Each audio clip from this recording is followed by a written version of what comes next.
मित्रों, संसद का सत्र चल रहा है और इस संसद के सत्र में इंडी गठबंधन का बिखराव और संविधान के प्रति उनका दुराव ये देश की जनता को बहुत साफ और स्पष्ट दिखाई पड़ रहा है।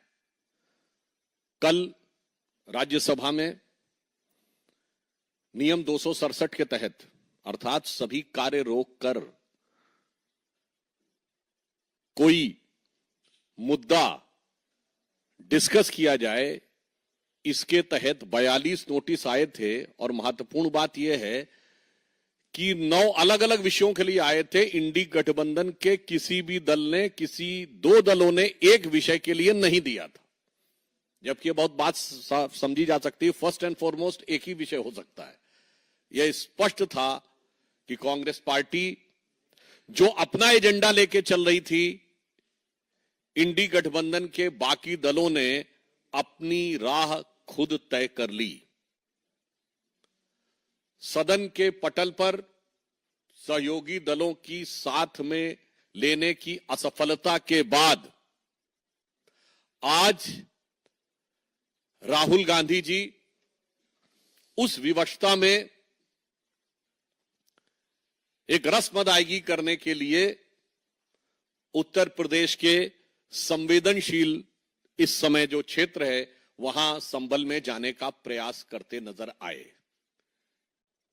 यहां मैं कहना चाहूंगा कि समाजवादी पार्टी के वरिष्ठ नेता प्रोफेसर राम गोपाल यादव जी ने यह कहा है कि कांग्रेस औपचारिकता निभा रही है। मैं उनके बयान में को थोड़ा अलग रूप में कहना चाहूंगा कि कांग्रेस औपचारिकता नहीं, विवशता निभा रही है। और इससे बहुत स्पष्ट है, और विवशता इसलिए है कि इस मुद्दे पर न कांग्रेस के किसी नेता ने कभी कुछ बोला, न लिखा, न कुछ किया, और आज अचानक ऐसा प्रतीत होता है कि सिर्फ मीडिया आकर्षण पाने के लिए उन्होंने इंडी गठबंधन को साथ न रख पाने की छटपटाहट में यह कार्य किया है। और यहां पर दोनों पार्टियों के बीच में देखिए कितना बेहतरीन द्वंद्व चल रहा है कि जहां समाजवादी पार्टी ने जब अपना विषय ही चेंज कर दिया तो कांग्रेस पार्टी को मजबूरन उसी दिशा में जाना पड़ा। शायद कांग्रेस को लगा होगा कि सपा ने हमसे ज्यादा माइलेज ले लिया है, तो कांग्रेस को लगा होगा हम तो बड़ी पार्टी है, हमारे पास बड़े बड़े कई नेता हैं, हम अगर कोई ऐसा कार्य करें जिसमें बेहतर फोटो आप दिखेगा तो मीडिया माइलेज हम ज्यादा ले सकते हैं। तो इसलिए यह प्रतीत होता है कि दोनों पार्टियों के बीच हो रही अपने कोर वोट बैंक की प्रतिस्पर्धा से प्रेरित यह प्रयास है। इसमें कांग्रेस पार्टी की तरफ से कोई संवेदनशीलता या कोई सहानुभूति का तत्व दिखाई नहीं पड़ता है। और यह बात मैं इस आधार पर कहता हूं, श्री राहुल गांधी जी, आप नेता प्रतिपक्ष हैं। अगर नेता प्रतिपक्ष हैं तो देश में कहीं भी हुई घटना के ऊपर आपका नजरिया निष्पक्ष होना चाहिए, पक्षपाती नहीं होना चाहिए। और कम से कम आपकी पार्टी के द्वारा शासित राज्यों में तो आपकी नेता प्रतिपक्ष की प्रभावकता, और कांग्रेस पार्टी के तो आप अघोषित रूप से नंबर 1 नेता कई सालों से हैं, वो तो साफ दिखाई पड़नी चाहिए थी। परंतु हम पूछना चाहेंगे कि इंडी गठबंधन के शासित राज्यों में 18 जून 2024 को तमिलनाडु में अवैध शराब की त्रासदी में जो हृदय विदारक कांड हुआ था, क्या राहुल गांधी जी वहां पर गए थे? फरवरी 2024 में पश्चिम बंगाल का संदेश खाली की वह दुर्दांत घटना जो शायद महिलाओं के साथ हुए अत्याचार और दमन, दोनों अत्याचार और उसके बाद उसका दमन, उसमें भारत के इतिहास की सबसे खौफनाक घटनाओं में से एक है। क्या राहुल गांधी जी आपकी संवेदना जागी थी? 6 जुलाई 24 को बहुजन समाज पार्टी के एक कार्यकर्ता की हत्या हुई थी तमिलनाडु में, तो क्या आपकी संवेदना जागी थी। हिमाचल में आपकी सरकार है, 2023 में वहां प्राकृतिक आपदा आई, क्या आपकी संवेदना जागी थी और आप वहां लोगों से मिलने गए थे?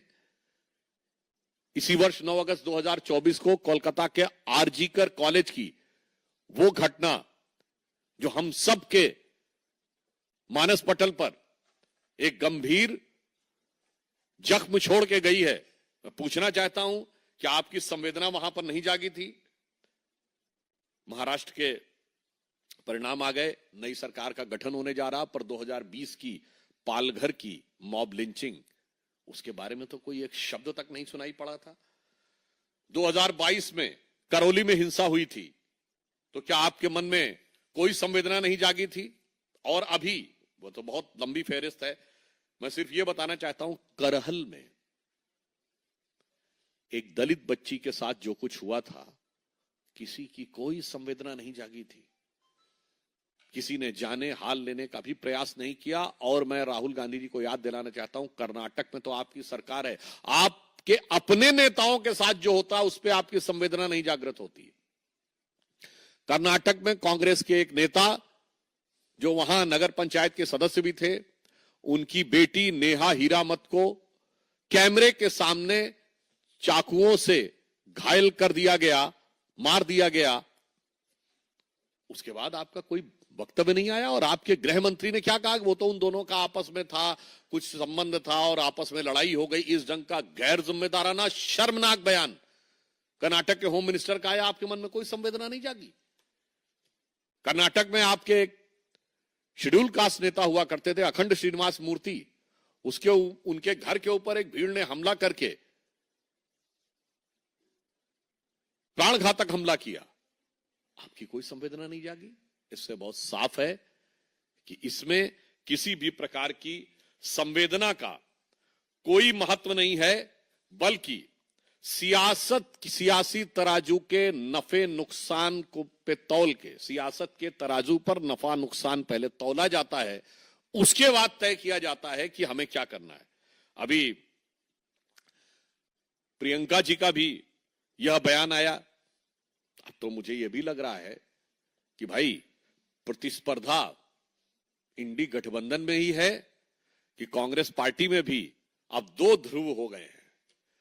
एक जमाने में यूनिपोलर पॉलिटिक्स हुआ करती थी देश की, और बीजेपी ने बाईपोलर कर दिया है। मुझे लग रहा है अब कांग्रेस के अंदर भी बाईपोलर पॉलिटिक्स का एक नया युग का सूत्रपात होने वाला है। और यहां पर हम एक और बात कहना चाहते हैं, यदि आपके मन में संवेदना थी और आप ईमानदारी से जाना चाहते थे, तो आपको सूचना देनी चाहिए थी। और पुनः मैं कहूं, श्री राहुल गांधी जी के पास Z+ विद ASL सिक्योरिटी है। ASL का फुल फॉर्म ये वो सिक्योरिटी है जो देश के गृह मंत्री के पास है, देश के रक्षा मंत्री के पास है। ASL का मतलब होता है एडवांस सिक्योरिटी लाइजनिंग। इस सुरक्षा का व्यक्ति, ये प्रधानमंत्री के बाद सर्वोच्च स्तर की सुरक्षा है। इस प्रकार की सुरक्षा के व्यक्ति को जहां जाना होता है, एडवांस में वो प्रोग्राम बताया जाता है, एडवांस में वहां पर पुलिस की टीम पहुंचती है और उस जगह को सैनिटाइज करती है और उसके बाद क्लियरेंस देती है। तो ना तो आपके दिल की भावना थी जाने की, और ना आपने औपचारिक रूप से जो आपका दायित्व और सुरक्षा, उन दोनों के हिसाब से भी आपने जाने की मंशा नहीं की, एक रस्म अदायगी की और उसके उपरांत लौटकर आ गए। तो मुझे लगता है कि कांग्रेस पार्टी का ये जो सो कॉल्ड यात्रा थी, ये इंडी गठबंधन की आपसी प्रतिस्पर्धा के भाव से अधिक प्रेरित थी, जो इंडी गठबंधन के भिन्न भिन्न दलों में अपने उस कोर वोटर को अपने कब्जे में रखने की छटपटाहट से प्रेरित है। वो मूल वोट जिस कारण से इंडी गठबंधन एक हुआ है, उस पे कब्जे की ये छटपटाहट है। इसमें जनता के लिए संवेदना कहीं दिखाई नहीं पड़ती। दूसरा विषय, मैं एक महत्वपूर्ण और गंभीर विषय कहना चाहूंगा कि पंजाब में जब से आम आदमी पार्टी की सरकार आई है, आर्थिक स्थिति खस्ताहाल होती चली जा रही है और वहां पर अपराध और कानून की स्थिति निरंतर समस्याजनक होती जा रही है। आने के साथ ही हत्याओं का सिलसिला और अपराधियों के हौसले बढ़ने का जो सिलसिला शुरू हुआ, जो शायद मैं सिर्फ 2 घटनाओं का उल्लेख करता हूं जो कभी किसी भी दौर में पंजाब में नहीं हुआ, कि पुलिस के एक ऑफिस के ऊपर हमला करके लोगों को छुड़वा लिया जाए, ये आम आदमी पार्टी की सरकार के बीच में हुआ। और आज पवित्र स्वर्ण मंदिर के द्वार के ऊपर गोली चलना और एक पूर्व मुख्यमंत्री और पार्टी के अध्यक्ष रहे, उनके ऊपर हमले का प्रयास दर्शाता है कि पंजाब में स्थिति किस सीमा तक पहुंच गई है। और इसका मुख्य कारण यह है कि आम आदमी पार्टी में एक अंदरूनी खींचतान चल रही है। पंजाब की सरकार ये ऐसा मीडिया में जो जानकारी और जो जन सामान्य में जानकारी है, इस कारण से दिल्ली के एक प्रकार से अभी भी जो एक्चुअल मुख्यमंत्री कहे जाते हैं, नॉन ऑफिशियल, क्योंकि राहुल गांधी जी ने कहा था वो नॉन ऑफिशियल एमपी हैं और यहां नॉन ऑफिशियल सीएम है। और जो ऑफिशियल सीएम है, अब पता नहीं उनके बीच में क्या है, मुझे लग रहा है इसलिए उनका ध्यान वहां शासन प्रशासन पे नहीं है, बल्कि आपसी खींचातानी में है। और इस कारण से पंजाब की जनता को इस दुख और कष्ट का सामना करना पड़ रहा है। और इस दरमियान पंजाब में आर्थिक स्थिति क्या हो रही है, मैं आप लोगों को यह बताना चाहूंगा कि पंजाब में 2021-22 में 23,000 कुछ करोड़ रुपए का इन्वेस्टमेंट आया था, जो पिछले साल 3,400 कुछ करोड़ रुपए का जो बिजनेस का इन्वेस्टमेंट आया है। एक मीडिया में प्रकाशित खबर के अनुसार 80% से अधिक की गिरावट आई है। तो एक तरफ वहां आर्थिक निवेश में गिरावट आ रही है और दूसरी तरफ कानून व्यवस्था में गिरावट आ रही है। और आज पवित्र स्वर्ण मंदिर पे हुई घटना हर देशवासी के लिए, हर देशभक्त के लिए निश्चित रूप से बहुत झकझोर देने वाली है और इसका जवाब पंजाब सरकार को देना होगा।